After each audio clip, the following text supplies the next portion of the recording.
Insum Insider.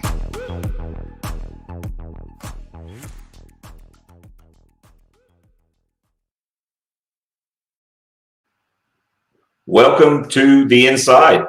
This is the Insum Insider, your source for Oracle Apex tips, techniques, methodology, and really wherever that discussion takes us. I'm your host, Monty Lachele, coming to you from Houston, Texas. And with me today is my good friend and member of the Insum family, Michelle Scamity. Hello, Michelle.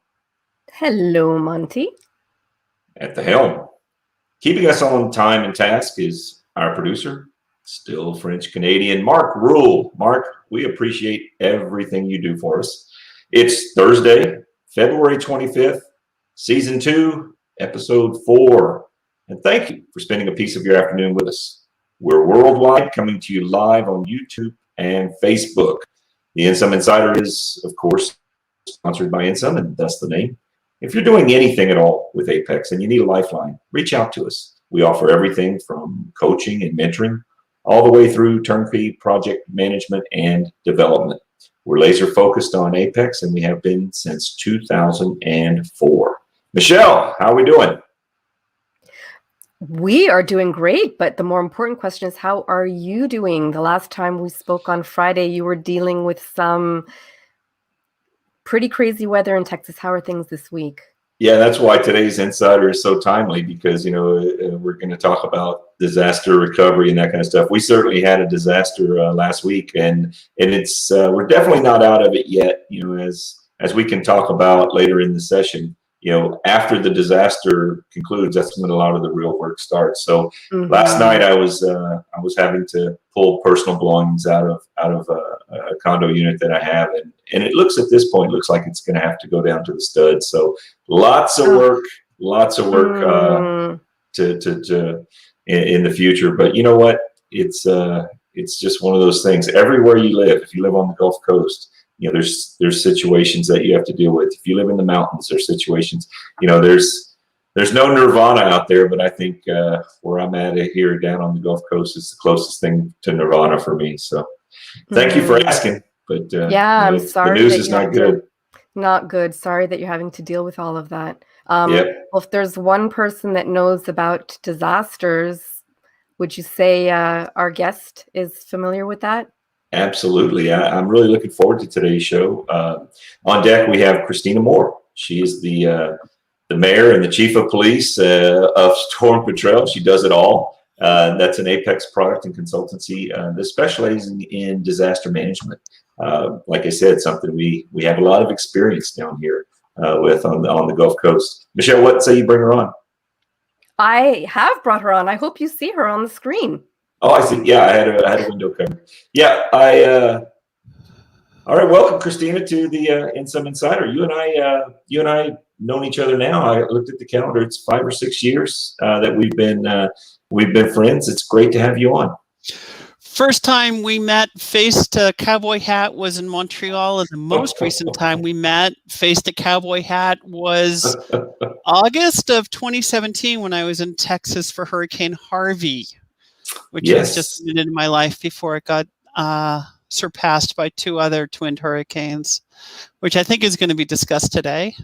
And Michelle, the last time you and I visited was Christmas Day, and then I ended up driving home in a near blizzard down from Montreal. That was way back when Canadians and Americans could, drive across a border. We were just saying how sad it is that our borders are closed, but that was a lovely visit. You did come and check in with us Christmas Day last year. It was nice having you, and I was very glad to hear you made it back safely through that snowstorm. And I have this cool little card that lets me just honk and wave through the border, and I can't use it at all. And I've got piles of Canadian currency and UK pounds and euros that I can't spend at all. One day soon, fingers crossed. Yes, one day soon. Although that toonie won't buy you much, I have to say, Christina. I get it. I know. Yeah, but it's just here. Get a pack of gun. It's here with my Cirque du Soleil ticket from Montreal. And a Boston Bruins ticket. All reminders of what the time before was like. Well, as Michelle said, this soon will pass, and we're going to get back to having fun. Let's have a little fun right now. One of the things we did last 2 weeks ago, actually, was 2 truths and a lie, and we did that with Dimitri with AOP, and everybody liked it. Everybody participated in it, so we're going to do it again. 2 truths and a lie, the Christina Moore edition. There's going to be, yeah, go ahead and bring it up. 2 of these are true. 1 of these is false. So Christina was a nationally ranked swimmer. Christina's cousin is the filmmaker Michael Moore. And 3rd, Christina lived in Alaska. Which one of these is the lie? 2 are true, 1 is a lie. Put your answer in the comments. We're playing this one for pride, so we're just we're not gonna give away a silver edition of AOP unless Christina, unless you want to give away a silver edition of AOP. No, we're playing for pride. You can give your toonie away if you want. Yeah, okay. No prizes. No prizes. I'll mail my toonie to anybody that, well, I only have 1, so. No, we'll have some fun with it. We're playing this one for pride, and so once again, put your answer in the comment. And let's have some fun with this. Well, let's get started with the conversation. Christina, like I said, Michelle and I have known you for a long time. Mm-hmm. What was that? Stevie Dickinson works for me, so yes, she knows the answer. Very good, Stevie. Oh, yeah, definitely. Michelle and I have known you for a while now. But for those of you for those that aren't familiar with Storm Petrel or your experience, can you go ahead and set the table? What your company, introduce your company, what you do, what's your core competencies, talk about how big your staff is, and just kind of get everybody up to speed on Storm Petrel. Certainly. We are a tiny firm. We're based in Vermont. Tiny, 6 people is our current employment level, and we've sort of grow as disasters come at us, and we chase disasters, so that's okay. But over the last few years, our team and our software has managed over $5 billion US dollars in disaster recovery aid. Our software has successfully managed over 400,000 PDF documents using Oracle Apex. Wow. Personally, I've been doing software development since 1986, hence the hair color. But by the time I was in my early 30s, I had done 4 books on software development and related topics. And starting with COVID, I got a podcast or 2 going, and that's us. We are a software development firm that is nothing like Insum. We collaborate more than compete because our specialty is developing commercial software that we then sell. We do sell some services in as much as we customize our products that we put out there, and that puts us into some strange little worlds where we do software development services in a very, very niche way. We've done some work behind the scenes with some financial institutions, but we don't do the kind of work that you guys do, providing expertise on demand to corporations around the globe. And products is a whole different animal when you're doing totally different animal. We host our own, we support our own, we have our own help desk. So we own the infrastructure, we own the Oracle license, we do the software development, then we answer the lovely phone and the emails. Yeah, it's very different than your business model. And you definitely have to be ready with the support organization, right? I think that's a big element of products is delivering delivering that support. So, and is everything SaaS? Christine, is everything SaaS? So there's software as a service hosted from AWS, which is going to come up, I think, today on our topic. But yeah, we host it, we support it, we built it. If it breaks, we fix it. Mm-hmm.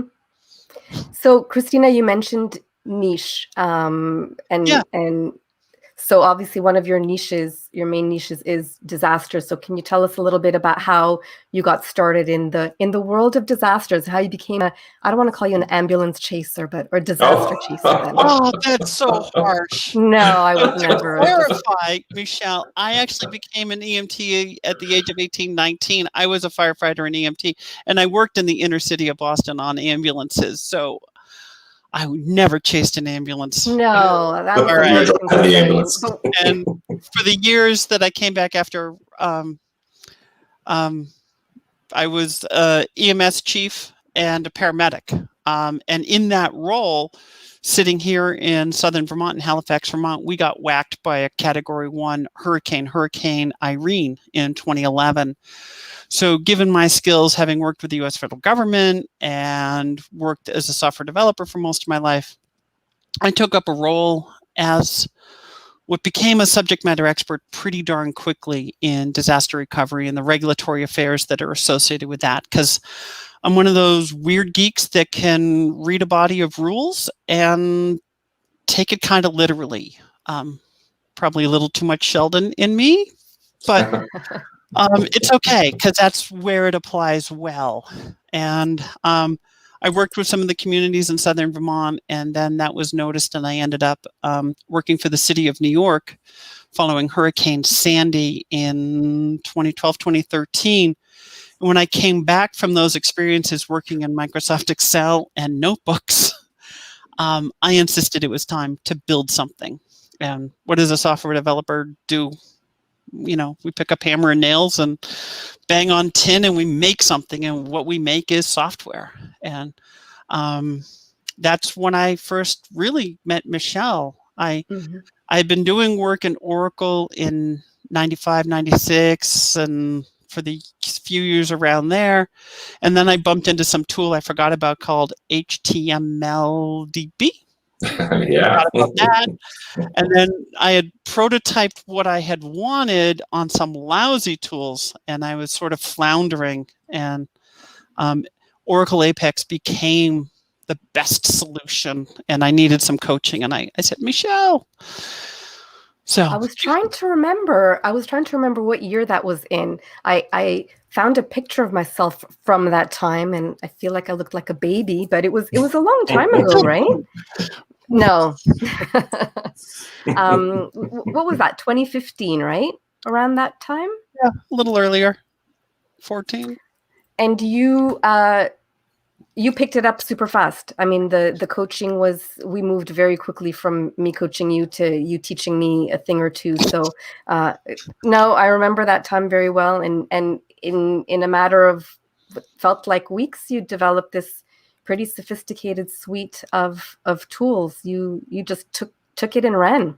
Well, thank you. And we had our first release was somewhere in 2014. And we're working on version 6 right now. We're not so hip like all of the Oracle world where we've numbered for the year. So in the last years, we've sort of done a release every year or so. Yeah. As far as your product releases go, are you? It's all SaaS. Mm-hmm. So everybody gets the updates when they get released there. What about your what about your Apex versions and all that? How aggressive are you in updating the DB and Apex? DB, we're really slow on moving versions. Apex, we try to stay on top of things pretty well. We noticed we got a little stale with Apex 18. Very happy to be on the Apex 20. So this month, some of our customers have noticed we've moved to Oracle 19 with Apex 20 and had some fun with that, as in not fun. Some of the indexing behavior in 19, this automatic stuff is, anyway. We had 2 steps forward, 1 step back. Yeah, we've recovered yesterday or this morning. You've recovered and now have the latest and greatest. Then now you can start having fun again. Yeah. Yeah. Now you got a lot of publicity. You got a lot of run on an article that was done. I think it was Oracle's Forbes feed about the work that you did in Puerto Rico. So make that jump for us. You were responding to these domestic disasters, the Irene, Sandy, Harvey, all this stuff. Then all of a sudden you get pulled into Puerto Rico that was Maria, or is that Maria, or what was it? Irma? Yeah, and let's be very clear that was also a domestic disaster. Oh yeah, yeah. There are 4 million Americans living on the islands of Puerto Rico, and continental is what I'll say. Domestic, yeah, it's all domestic. It's so I was with you in August. Then I got home, drove over to Toronto to work with a client there that I absolutely just walked out on and abandoned. I'll never see them again because while I was in Toronto, I was asked, begged, pleaded to basically get to Puerto Rico as fast as possible. So I walked out on a client, drove across, and essentially spent a few hours at home, changed bags, and went more with my deployment clothes, which are khaki pants and polo shirts, and hopped a flight into Puerto Rico. And I was one of the very first commercial flights in. My flight going in was predominantly empty. And in first class with me was a very well-known Puerto Rican actor and his brother, who's a surgeon in Manhattan. And the three of us were walking between the windows, looking down at the island, and the two brothers were crying, looking down and seeing thousands of destroyed houses and thousands of blue roofs. And we landed at an airport with the fences torn down and debris on the taxiways yet. And I was there pretty continuously for 9 months. And the first 3 months plus, I was living in a hotel room right near the Puerto Rican Convention Center in San Juan. And I was there. Go ahead, Monty. Didn't they store some of you guys on boats even? Not us guys, but yes, there were FEMA staff living on Italian ferry boats, and they were like Mediterranean ferry boats where they had modest staterooms, closets. They would rack and stack people in them. Terrible. Yeah. No, we were well treated. We worked directly for the governor's office, and so we were accommodated extraordinarily well. Christina, just to be clear, you were called into Puerto Rico because of the software that you had developed. Correct. That's what you were there for, to implement Tempest GEMS and to help with the emergency fund management. Yeah, they knew that they were going to be dealing with more money than they'd ever seen, and they needed some way of tracking every dollar and every document from the get. And the decision was made before I arrived that Tempest GEMS was the tool for the emergency phase of this thing. And I was on the island on the 1st of October, and we were fully operational with Tempest GEMS within 10 days, and people were doing data entry. And so by November, we were training people, and we were having things being put into our system. And in planning this yesterday with Michelle, she was supporting us on this effort, and she was remembering that we were banging it together and building modules and solving problems absolutely on the fly as they came to us. Yeah, it felt like we were building the plane as we were flying it. Like you were there on the ground dealing with all of the infrastructure issues, sorting out where you're going to live, how you're going to live, cell phones, internet. You were training people. There were new business requirements coming in. And as you mentioned, you have a pretty small team. So the fact that you managed that so successfully is incredible. But it was a tough time. I remember. Yeah. I think we've mentioned Tempest GEMS a couple of times here. Not everybody may be aware of it by name. It's a software that, let's say FEMA comes in and says this is $10 billion. Tempest GEM is the software that accounts for every penny and makes sure that there's nothing falls through the cracks and everything's done above board. Whoa, you're laughing. I'm having flashbacks. Yeah. Dollars, documents, and data is the strength of this tool, and where we've tried to go in. Oh, Stevie says she's having flashbacks. This is bringing back bad memories for her. Wasn't all bad. I think some good ones. She did have some bad ones, though. So our primary mission at that point was dollars, documents, and data. Just gather everything into our system, which was designed from the beginning to do FEMA grant management. And we were doing that pretty darn well, pretty darn quickly. Within 6 months, we had over 2,000 users on the system on a daily basis.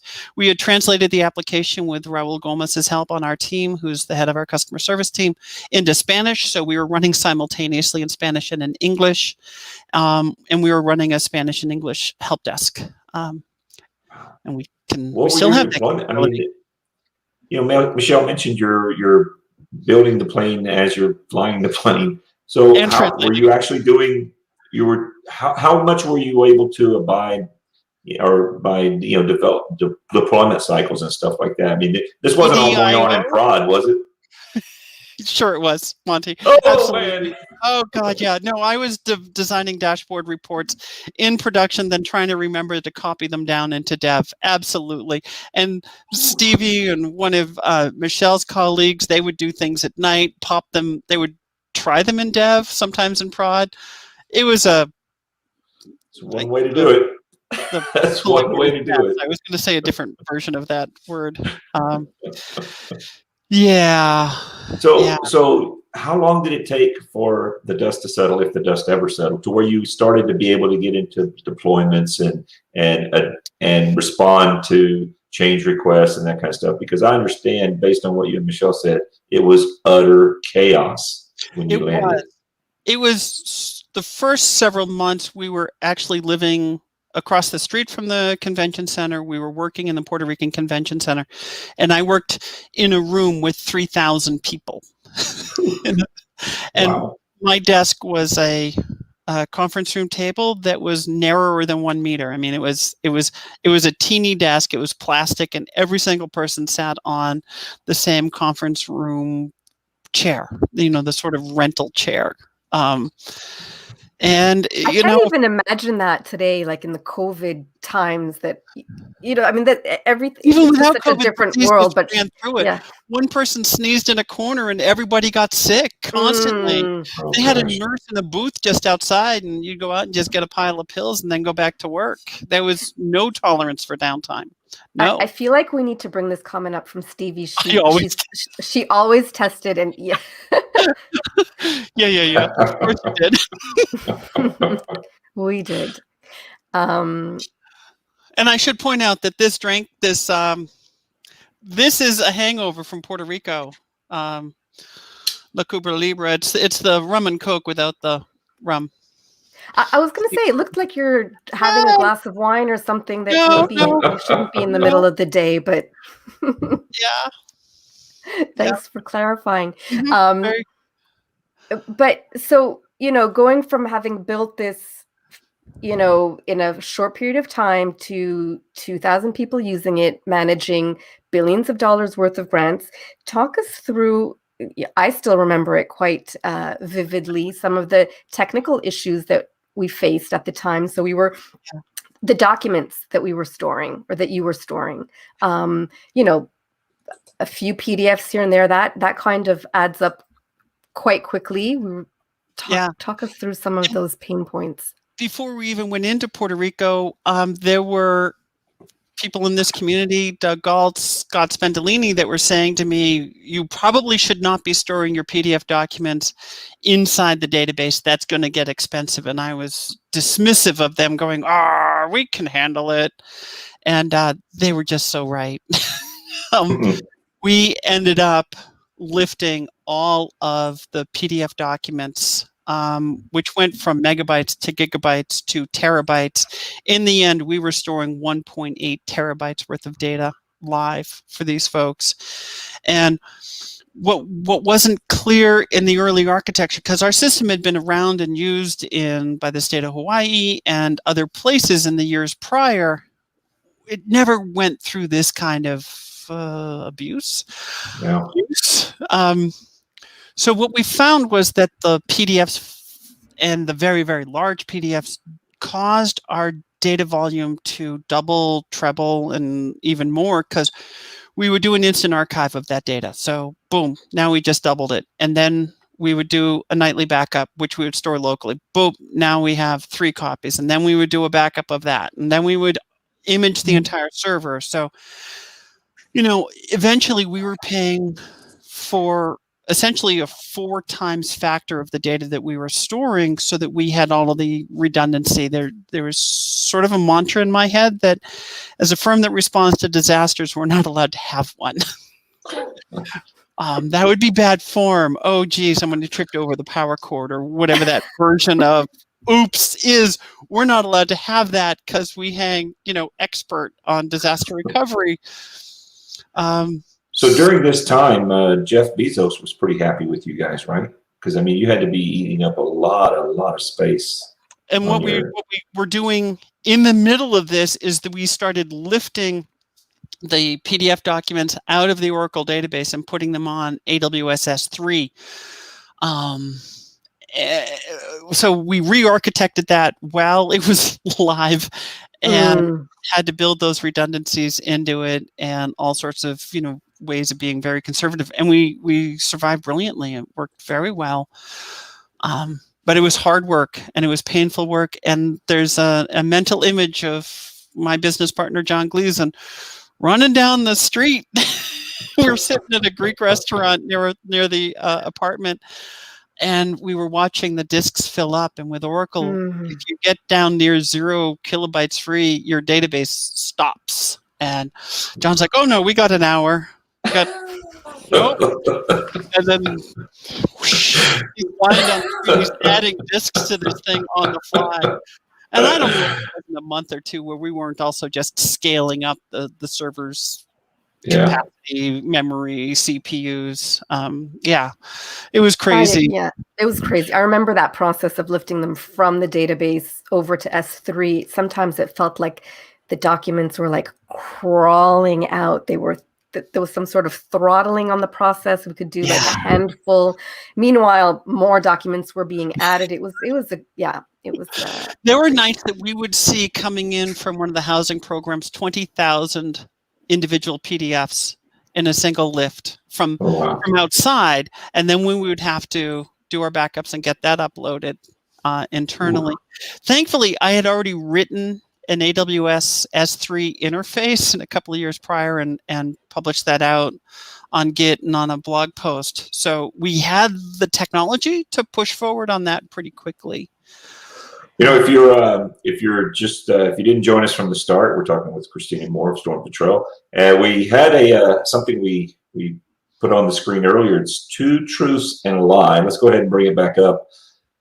2 of these are true. 1 of these is not true. There they are at the ticker at the bottom. Identify the one that's not true. Post it in the comments, and we'll have some fun with that at the end. Again, we're playing for pride today. So Christina was a nationally ranked swimmer. No prize. Christina's cousin is filmmaker Michael Moore, which I did not know that. And Christina lived in Alaska. All right. Let's talk about. We've covered Puerto Rico, which was a lot to unpack there. So we're now that you're no longer in Puerto Rico, is that project completely concluded now, or do you still have? We're done. We did the emergency phase of the disaster recovery process. The financial recovery is divided into emergency and long-term. And we were awarded the emergency contract, and a Canadian company came in, was awarded the long-term contract. And they've been at that since I don't know, December of 19? No, I don't know. 2 years, I guess. So, But you've since gone on to sign contracts with other yep, governments as well. Yeah. yep. We have a nice contract with the state of New Mexico, and they just extended that with us. And they're talking about expanding more services and adding more grant types beyond just the FEMA disaster stuff. And this year, we've been supporting the state of Vermont on some coronavirus-based grants for small businesses, sole proprietors. And we're working on our version 6. What we recognize coming out of Puerto Rico is that either by intention or accidental, we built an anti-corruption tool. Our software is really about preventing corruption and guiding people, pretty much, any Jose, right through a fairly complex process. And we invested in putting signposts, and I mean literally FA-signpost in. We went through a process called paving the Yellow Brick Road. And when I stood back and looked at it, what I recognized is that we were enhancing transparency, and we were providing the grant recipient environment with the tools that weren't available from the federal and state agencies. So they often provide you these, big, thick books, printed or PDF, and you're supposed to go read the book and know the information. Well, we have encoded that. We've encoded those rules into the software. We've encoded the sort of the traps that are there, and using the Office of Inspector General, the watchdog agency, we've been following every report they put out. And when we see a trend in their work, we build tools and reports in our software to help people avoid those pitfalls. And that's my dream, is to sort of help people stop getting into trouble and stop getting their names in the newspaper. And that's fascinating, Christina. Do you see that so is that something that you yourself see, or do the people that you're doing business with see that also as a huge value add? Is that what they're seeking Tempest GEMS out for? I don't know that we've marketed that way yet. I came to recognize that during 2021 when communicating any message was getting very, very difficult.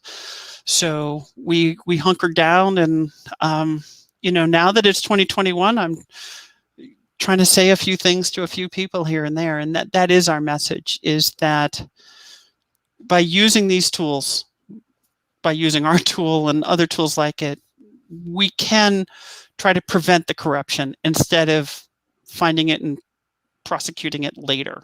Why not give people the tools, the rules, and the guidance to avoid the issues instead of setting them up to fail, which is what we've been doing for decades.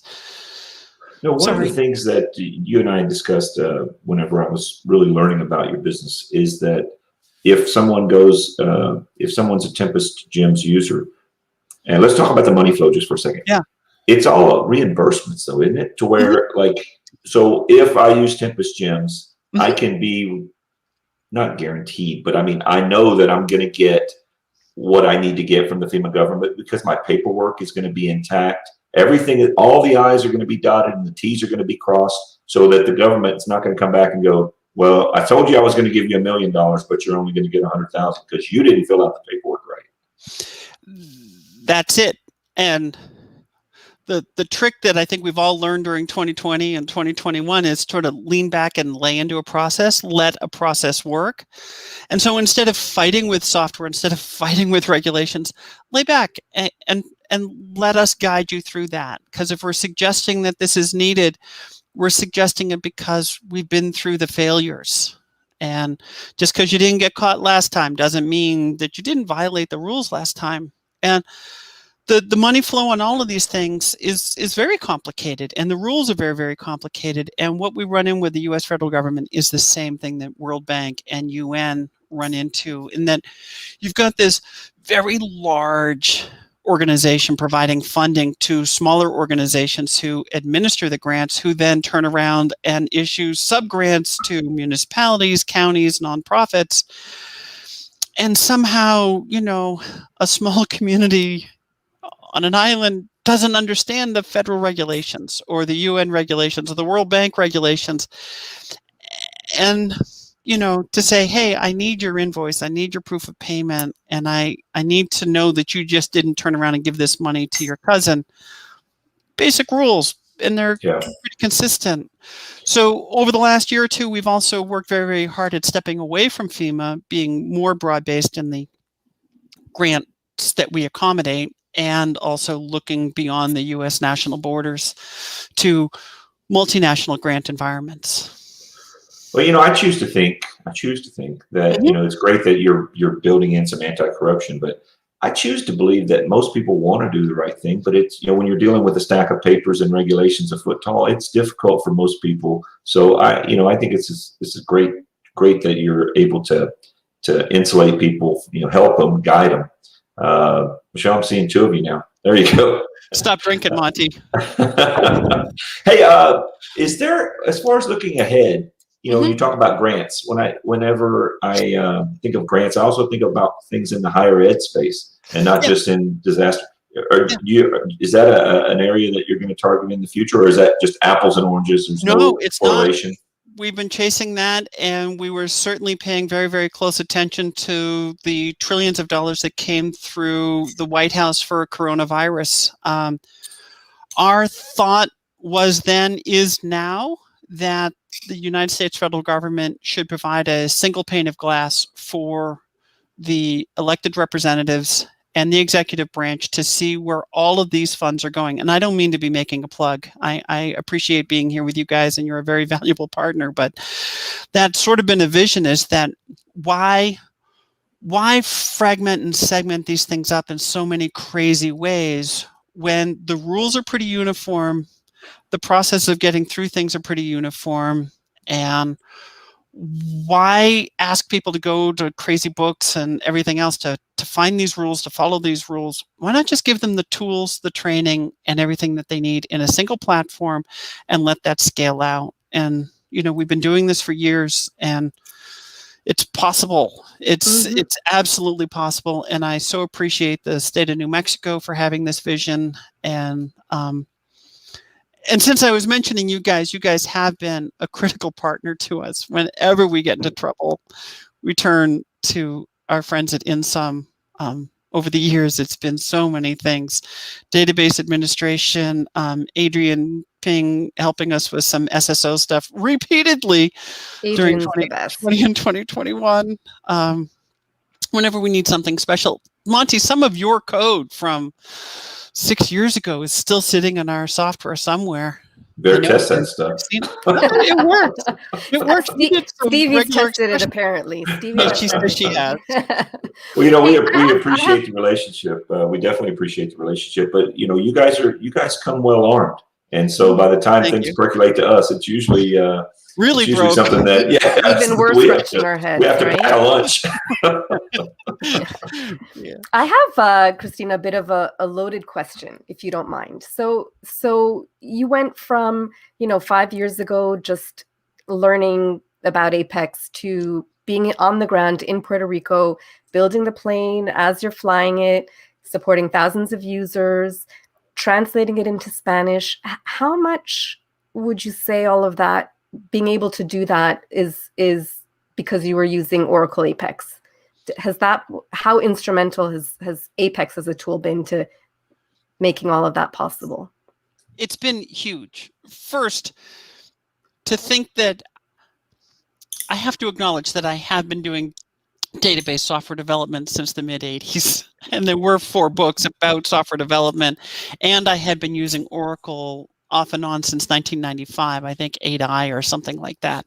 And I led software development teams. So this was not just some sort of magical thing. I've been working really, really hard at this, and I had taught computer programming and logic stuff at a community college in my 30s. So, but what I really was seeking and what I found was a tool that allowed me to translate my old Ethernet client server environment very rapidly to the HTML browser-based process. Because I want to spend my time solving the problems. We manage massive columns of numbers and data and documents. And I also don't want to spend my days writing CSS and silly lovely JavaScript stuff. Sorry, all y'all. That my job is not to manage websites. My job is to design and manage software. And the web presence should be just an integral part of that. And Apex lets me do that. I don't have to think, oh, I'm presenting for the user. Oh, I'm presenting to the database. It's one world to me. And Apex is unique. I think I'm going to call it unique. Sure. That I don't see that in other platforms. You end up having to do too many languages or too much hybridization to get where we got to. And nothing against one of your colleagues, Michelle, but every single time that I have bumped into some JavaScript stuff in the last couple of years, I've pulled it out and I've just leaned into some classic Apex tools that solved all the problems. And one of my expressions to the team is lean into Apex, trust the tool, which was almost the name of one of my podcasts recently, which was called How to Handle an Axe. But really what I was trying to do was say, lay back onto your tool, let your tool do the hard work for you. Oh, there's so much already there. The Apex APIs, nobody is fully leveraging those Apex APIs. I mean, there's just tons there. Yeah. That is there for our immediate use. Yeah, and definitely when you can go declarative and use the native features of the tool, you absolutely should do that and not try and get fancy. I asked Stephen Feuerstein what was the most underused feature in his opinion, and he said it was collections. And I tend to agree that there's a lot of times that you can do things just in memory with collections within your session and really make hay there. I'm doing it on a project right now. I'm real happy with the results. It performs. It's easy. All my methods are already there. I'll just have to use it. There is a. Yeah, go ahead. I was just going to say, so you've chosen Apex as a tool. You've chosen to host your suite of products at Amazon rather than the Oracle Cloud. Do you want to tell us a bit about what's up with that? What's up with that? Well, first, drink the Kool-Aid. Days of Apex.com kind of world, it never provided the real access to the database that we really needed, and we wanted to do custom branding, custom URLs. There was all sorts of stuff there and security that we just could not accommodate inside just the sort of the come to Apex with your product. There's too much going on. Oracle Cloud may have caught up, but the last time we did an evaluation, which was in 2018, we were working very, very closely with a lot of great people at Oracle, and it came down to 2 or 3 features that didn't yet exist. Oracle was not then hosting DNS. We could not get web application firewall services working, and because we're dealing with federal money and federal grants and some visibility, we run a risk of being hacked. So we have to chase down the bots and do zone defense on what we're doing. And my business partner, John Gleason, is brilliant at that. Oracle did not have a corresponding suite of tools to help us do that. When we went to them, they're like, oh, well, we just bought Dyn. You can go to them. And it was like $2,500 a month for what we were doing for $5. The last time we talked to Oracle, the out-of-database storage, like what we have with AWS S3, didn't exist. So we were still going to be lifting documents across to AWS. And there was a third and a fourth problem, but they were sort of very related to, SSL certificates. We were told by Oracle that we had to go buy commercial SSL certificates for roughly $600 for a wildcard on a yearly basis and bring them over, or set up something more complicated with something like Let's Encrypt, whereas those certificates are just issued for free by Amazon. So we couldn't find that correspondence the last time we evaluated. And I've talked to Michelle recently. We're willing to work with Insum, and you're definitely, we definitely want to get you speaking to. because definitely want to get you speaking to Luc and Danielle and Adrian about all of those pain points, because for sure. Well, we call balls and strikes here, and if Oracle wasn't ready at the time, it wasn't ready for the time. You had to make the decision that worked for you and your company. But here's the thing: if Oracle has picked up, raised their game, that doesn't mean that AWS has stopped. So they may have closed the gap, but but it would be a great conversation to have with you and Storm Petrel. We would love to not be managing some of the stuff we had to manage this week with the underlying database, because we're really programmers, and having to manage, I don't know what it was, log spaces and memory and all these sort of knobs and twiddly bits deep down inside.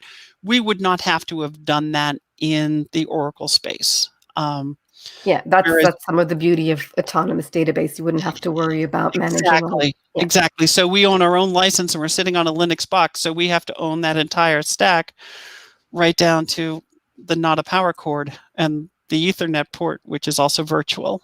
But it's all ours, and I wouldn't mind, and I'm pretty certain my partner John would not mind getting away from that. But we've watched Oracle OCI mature over the last couple of years, and we're very willing to have the conversation again. And they're probably listening. Hey guys, we'll make it happen. Hey, Mark put up a link to your podcast earlier, and you've mentioned it a few times.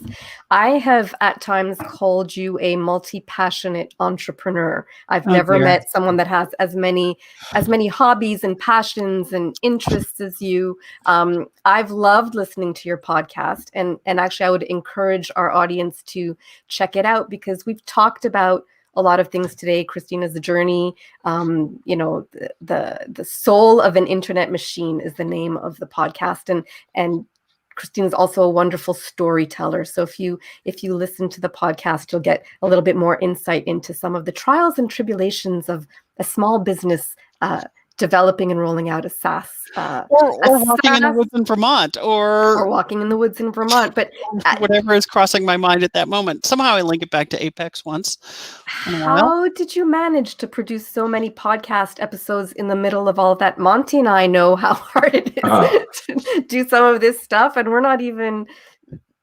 Gracias, Jorge. Yeah. First, I used to travel. And I'm not. I was traveling at least a week a month out to client sites, and I'm just not. I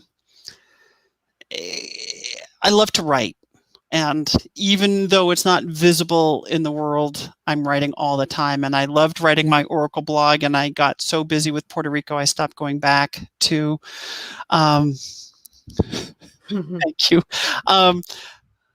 I did not return to the Oracle blog after I got back from Puerto Rico, and there's some part of that I regret. But I still need to write, so it's just part of my sort of sanity.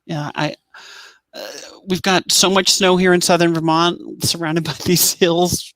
I've been housebound. Well, for two reasons, we are housebound here. One of them is a pandemic. The other is we can't even walk in our woods right now. There's so much snow. We tried to go do something, and I said to Rachel, my niece, you lay the track with the snowshoes, and I'll walk along. And the snow was over my knee with every step. I'm like, I give up. So, mercy. And I love it. And sadly, I have some friends that listen. Some are very appreciative, Michelle and Jorge. Others say that I provide them an ASMR-like thing, and they use me at 3:00 in the morning to return to sleep. I am the lullaby of their evening, and I don't know how to take that. I promise it isn't because of the content of your podcast, but you have a very soothing voice. So it's more about that, I'm sure, than about the content. I know. But it's hard to recognize that. Oh, I have a perfect voice for radio. And a face for radio. I don't know. But your voice absolutely puts me to sleep. Thank you for that. I love you. Okay. Your stories are also kind of interesting, but I'm able to sleep through them. Find your role. So Jorge thinks the nationally ranked swimmer is the lie. Wondering. Yeah, let's go ahead and wrap this up. Okay, so can we show them up on the screen, or we're going to show them the ticker? Okay, here we go. Christina was a nationally ranked swimmer. Obviously, that's the one that Jorge identified. Christina's cousin is filmmaker Michael Moore, or Christina lived in Alaska. Christina, we're going to allow you to address which one of these is true, which one. Talk about them all. Talk about the truths and Okay. then identify the lie. Okay, well, since the age of 10 or 11, I trained 6 hours a day in a swimming pool until my early 20s, which is why the neck and the shoulders look like they do. And I Take that, Jorge. Take that, Jorge. And I did do some small international competitions, but I was below that tier of friends that made it to the Olympics and Junior Olympics. But I knew a lot of those guys. And one summer I was training at UT Austin, the summer of 1980, training at the same time as Greg Louganis was diving. But back in the day, I'm roughly the same age as Rowdy Gaines, so we would be in some of the same places at the same time. So anyway, swimmer, true. Swimmer is true. All right, next. But, qué lástima, amigo.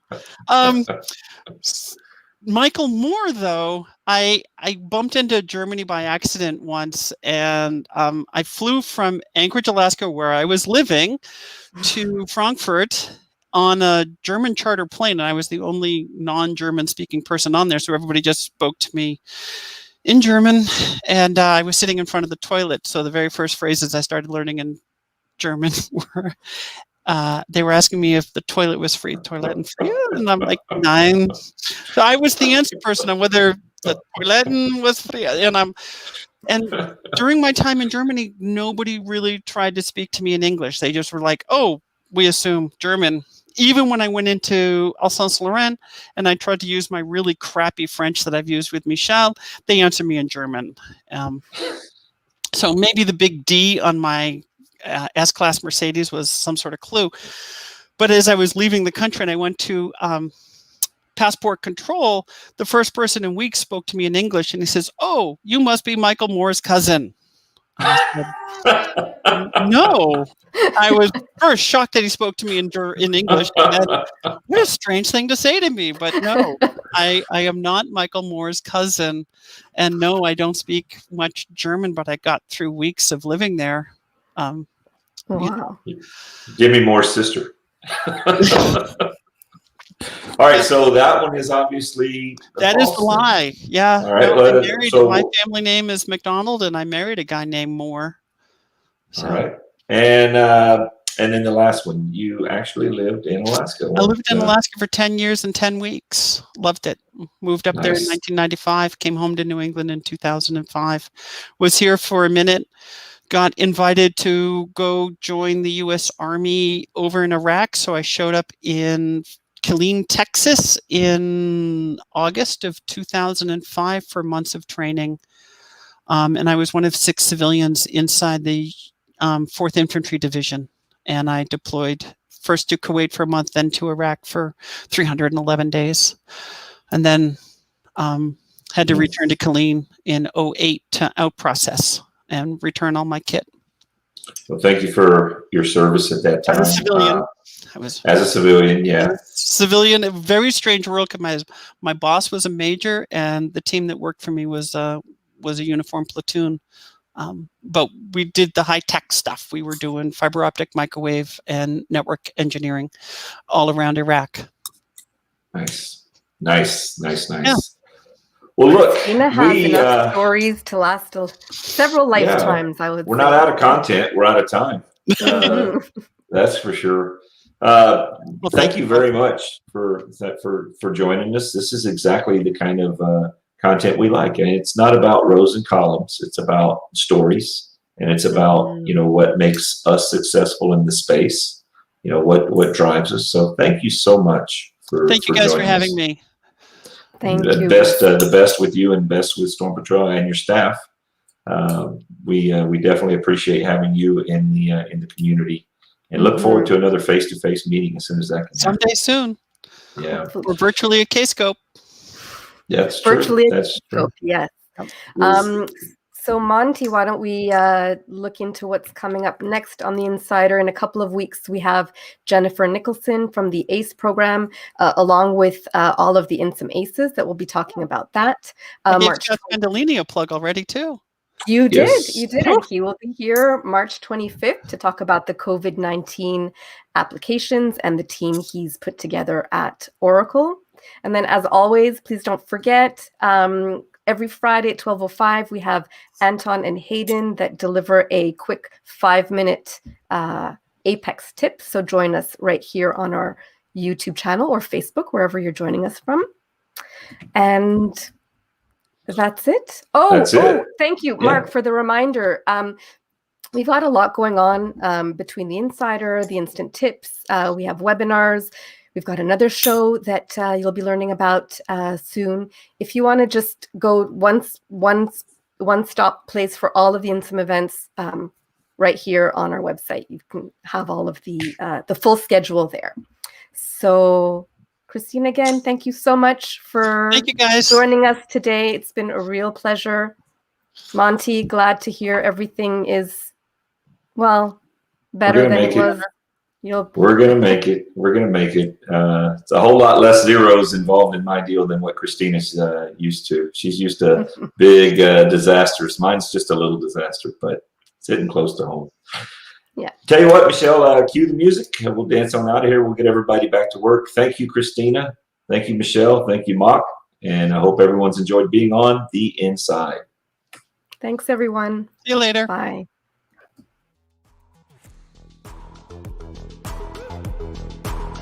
You've been listening to the Insum Insider.